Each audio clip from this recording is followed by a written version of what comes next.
International Day of the World Indigenous People 2025 ki Thouram ngasi Thoubal ACHOUBA da LEIBA Multipurpose Community Hall da SALAAI KANBA SKL Central Committee na Sinduna Pangthokhre Thouram aduda Manipur lenga ke Horticulture and Soil Conservation ki Director ke Devadatta Sharma na athoiba mithung SALAAI KANBA SKL ki Chairman Leichumbam Gopal na Thouram mapu amadi Waikhom Mani Girls College ki Associate Professor Ningombam Tombana akhanaba mithung loinana Nalit Imphal ki Executive Director Dr. Zentana resource person oina saruk yaki Thoubal da leiriba tongan ba school gi mahairoi singna saruk ya duna pangthokiba thoram madugi saruk ama oina SALAAI KANBA ki thomi amasu oiribi lukram ranjitana lamdam masida ahan bo oina ki hom manadagi lang puthok matung lang aduna saba phi puthoktuna loans tawkiba ga loinana SKL nasu ranjita enterprises ki proprietors oiriba L ranjita da appreciation certificate pituna pukning thagat ki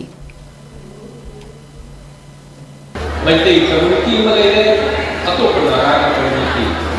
semua kayak apa? Hai community sih masih dah ekor di usaha dulu sih masih mana cakap nak cakap mana kerana ada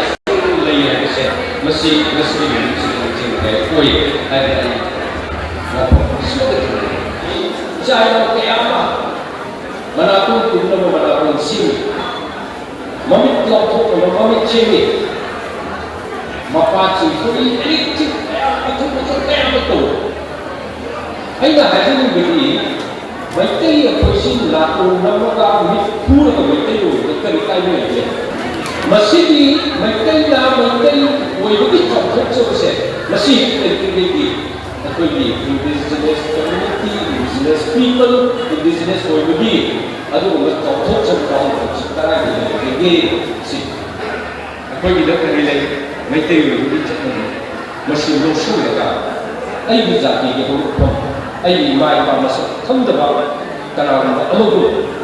atau pergi culture pura, atau pergi cinta cara, atau pergi sak mau atau pura lain